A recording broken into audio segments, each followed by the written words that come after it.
كتير مننا بيحاول يغير حياته للأحسن، بس في حاجة غريبة بتحصل، بنلاقي نفسنا بنلف في نفس الدايرة وبنرجع لنقطة الصفر تاني. في الشرح ده هنشوف تحليل لفكرة مختلفة تماماً، فكرة بتقول إن المشكلة يمكن ما تكونش فينا إحنا، لكن في الطريقة نفسها اللي بنستخدمها عشان نتغير. الجملة دي هي تقريباً بتلخص كل حاجة.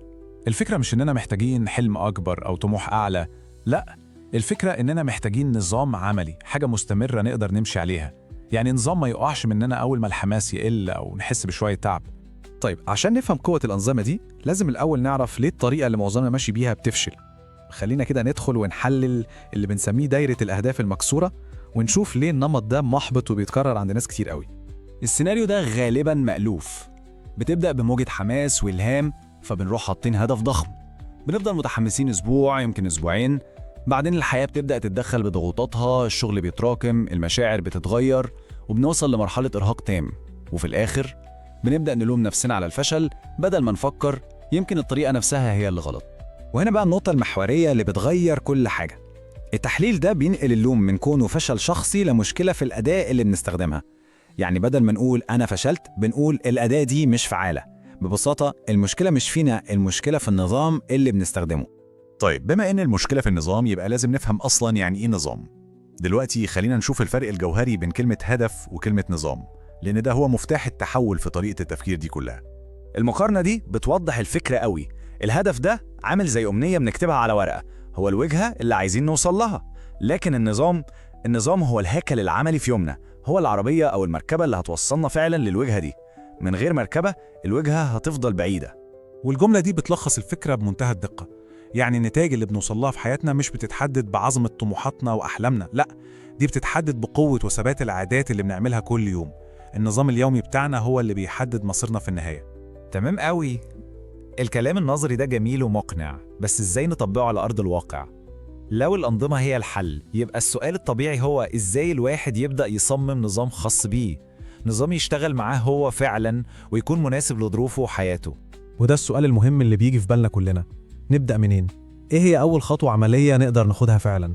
أهم نصيحة هنا هي إننا نبدأ من واقعنا الحالي، مش من صورة مثالية بنحلم بيها. لازم الواحد يسأل نفسه الأسئلة دي بصدق، لأن في النهاية بناء نظام ناجح بيعتمد على معرفة النفس، مش على تقليد روتين حياة شخص تاني شفناه على السوشيال ميديا. ودي نقطة في منتهى الأهمية. لو الواحد حس إن النظام اللي عمله لنفسه ده عامل زي السجن، يبقى في حاجة غلط. الأنظمة المستدامة هي اللي بنحس إنها بتساعدنا وبتسندنا، مش بتعاقبنا أو بتضغط علينا زيادة. النظام الصح متصمم عشان يخلي حياتنا أسهل، خصوصاً في الأيام الصعبة اللي بنفقد فيها كل الحماس. طيب خلينا نتعمق أكتر في سيكولوجية الأنظمة دي عشان نعرف ليه هي قوية كده. السر كله بيكمن في كلمة واحدة: الاستمرارية، مش الشدة أو الكثافة. كتير بنعتقد إن التغيير محتاج مجهود جبار، محتاج لحظات بطولية، بس الحقيقة إن اللي بيغير حياتنا بجد مش هو الشدة. بالظبط كده، اللي بيغير الحياة هو الاستمرارية المتواصلة. الأفعال الصغيرة اللي بتتكرر كل يوم ليها تأثير أقوى بكتير من المجهود الضخم اللي بنعمله مرة كل فين وفين.